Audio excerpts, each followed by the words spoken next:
Salut, c'est les Jérôme. Tout au long de la belle saison, on continue la rénovation de la verrière comme on avait pu vous le montrer dans le dernier vlog. Et voici que c'est la 3e année consécutive qu'on s'attelle à la tâche.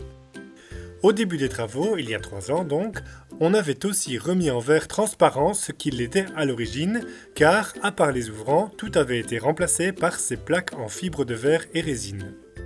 La rénovation de la structure, c'est vraiment un travail de longue haleine, car cela n'avance pas très rapidement, et puis il faut être assez persévérant et patient pour obtenir un bon résultat qu'on espère le plus durable possible.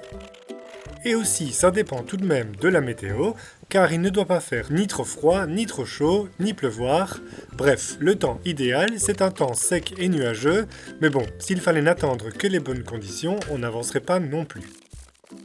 Avec la pratique, on s'est amélioré et on a eu le tour de main avec toutes les étapes nécessaires.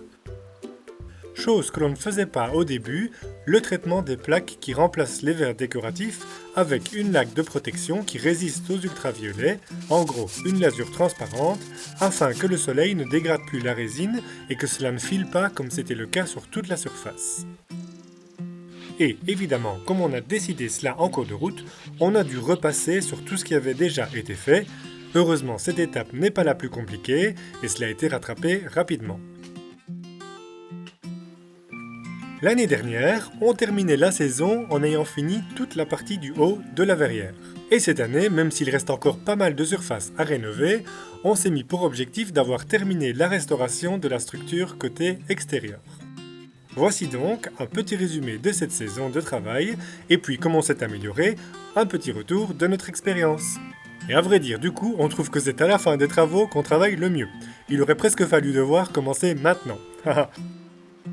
Alors, ça ne paraît pas comme ça, mais toutes étapes confondues, cela prend tout de même quasi tout un week-end pour une surface à traiter qui n'est pas bien grande.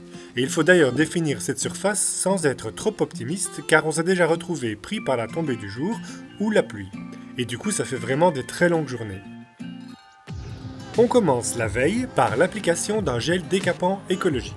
On trouve que ce produit est vraiment très pratique, d'abord parce qu'il est assez efficace, même sur ces vieilles peintures, mais comme cela reste toujours humide, on évite aussi de générer trop de poussière au grattage. Il faut en mettre une bonne couche, car si pas assez, seule la peinture en surface sera décapée et il faudrait alors effectuer plusieurs passages.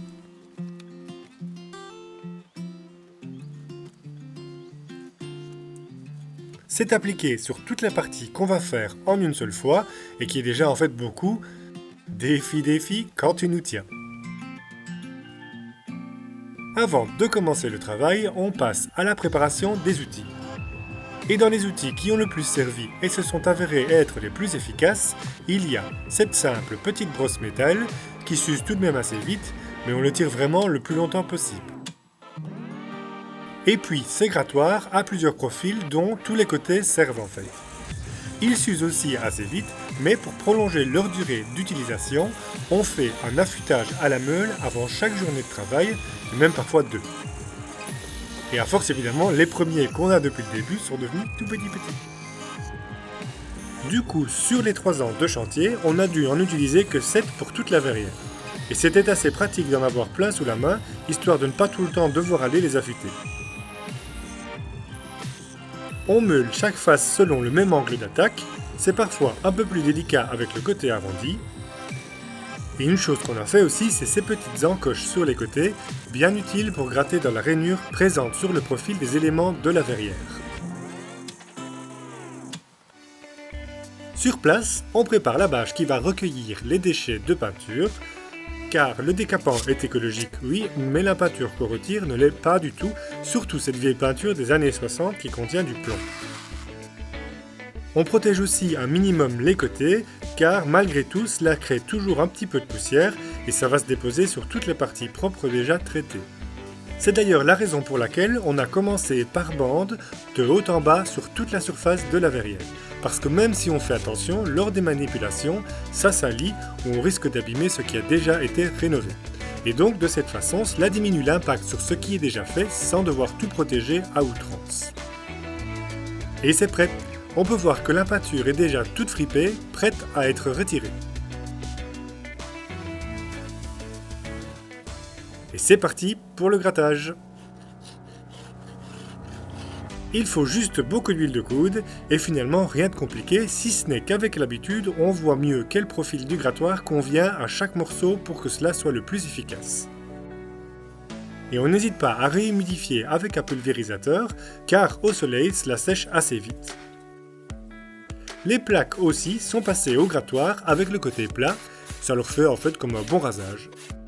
Et toute la partie altérée vient en une sorte de gros copeau. Cela prend beaucoup de temps car le profil de la structure métallique est assez élaboré et il y a plein de courbures, de rainures, etc. Et on veut bien passer partout.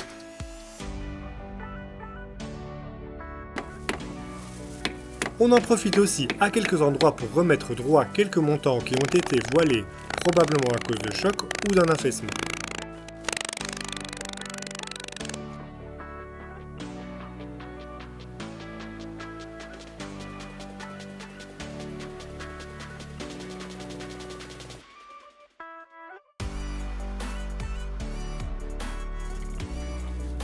Ah oui, et la couleur orange sous tout cela, eh bien, ce n'est pas de la rouille, mais l'ancienne couche d'anti-rouille de l'époque, du minium de plomb. Raison de plus pour mouiller régulièrement et surtout porter un masque. Et en plus, il y a aussi des petites particules de fibres de verre issues des plaques qui se détachent quand on les gratte.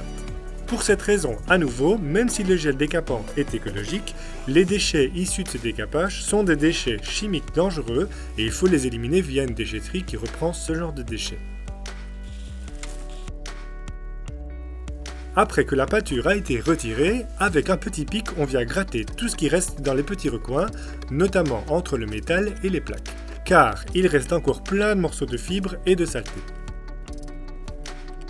Bon, on se rend compte qu'idéalement, pour la restauration de la verrière, il aurait fallu retirer tous les carreaux et toutes les plaques et s'attaquer à la structure en une seule fois, ce qui aurait permis l'utilisation d'outils mécanisés et de méthodes un peu plus expéditives. Mais bon, à notre échelle où tout va plus lentement, on ne peut pas se le permettre. On aspire toutes les poussières et reste.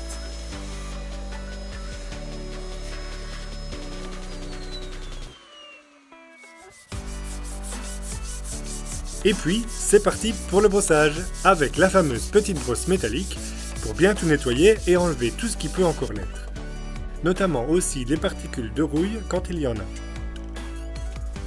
On brosse aussi les plaques pour retirer toutes les fibres qui dépassent encore et pour retrouver quelque chose de bien lisse. Et enfin, après tout cela, avec des chiffons, on passe au rinçage et puis au séchage, suivi par un dépoussiérage avec une brosse nylon. Et oui, car malgré tout, après le séchage, il y a encore quelques poussières qui sont incrustées dans les recoins et rainures. Et pour terminer le nettoyage, on effectue un dégraissage à l'acétone. On applique ensuite une huile protectrice qui va servir d'anti-rouille et aussi protéger les plaques de résine des dégradations causées par le soleil. Avant, on ne mettait pas d'huile et en fait avec le recul, c'est vraiment un plus d'en mettre. Car la peinture, même si elle fait aussi anti-rouille, ne va pas dans tous les recoins, surtout qu'on ne peut pas déborder sur les plaques. Et dans la partie déjà faite depuis 2 ans, avec les dilatations du métal, aux jonctions, la peinture a légèrement craqué, ce qui laisse pénétrer l'humidité et cause la formation de rouille. Alors que l'huile, comme on la passe partout, cela va bien se mettre dans les angles et jonctions, mais comme c'est aussi très fluide, cela pénètre plus facilement dans les moindres recoins et petites fentes. Bon, c'est une étape supplémentaire qui prend du temps en plus et retarde tout le reste, mais on pense que cela est vraiment un plus. On passe donc 2 couches d'huile et chacune doit durcir pendant 24 heures.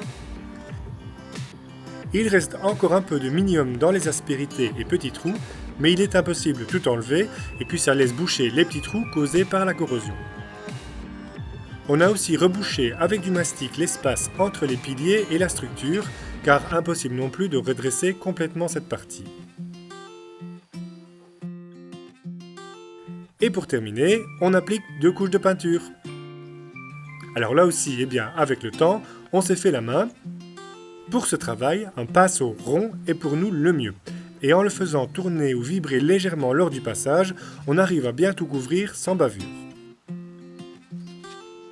Pour les plus grandes longueurs, on s'aide aussi d'un cache qui nous permet d'aller plus vite, mais il faut bien l'essuyer après chaque passage, sinon cela reporte des taches de peinture un peu partout.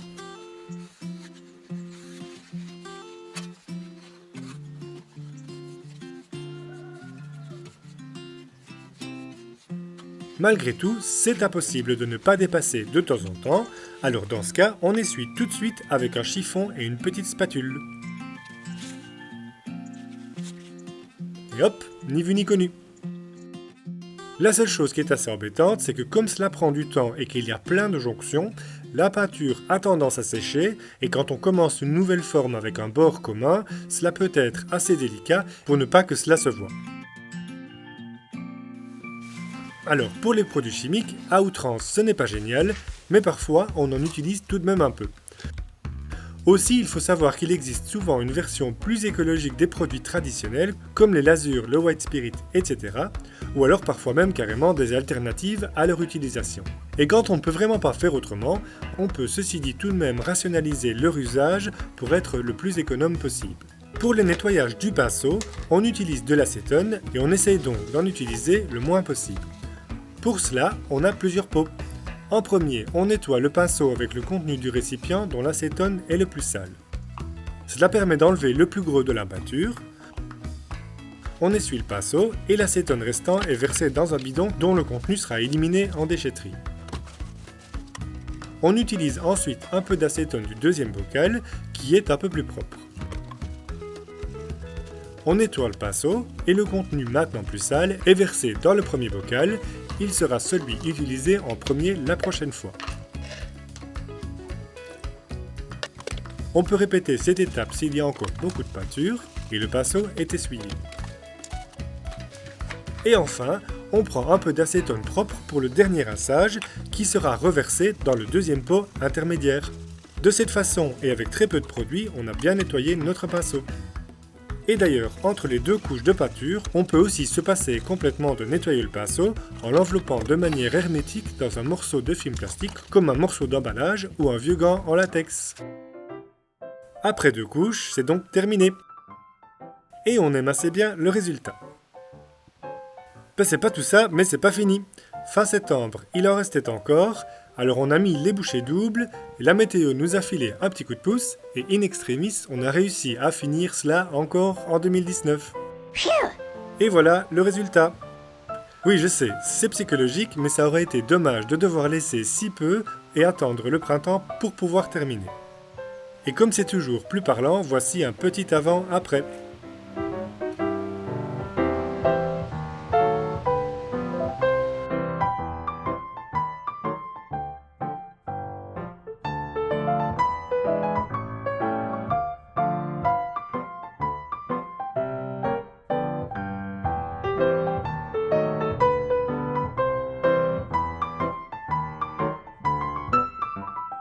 Voilà qui clôture la rénovation de la partie extérieure de la verrière et c'est donc bien stabilisé. Il y a encore les ouvrants à terminer qu'on a déjà commencé. On aimerait aussi s'occuper des carreaux et remplacer les plaques de résine par du verre, pourquoi pas décoratif comme dans le passé. Cela sera peut-être pour plus tard car, comme toujours, on a plein d'autres choses dont s'occuper. Et puis, on a commencé à l'intérieur avec la poutre en bois. Merci d'avoir suivi cette vidéo. Comme toujours, on espère que cela vous a plu. Portez-vous bien et à bientôt.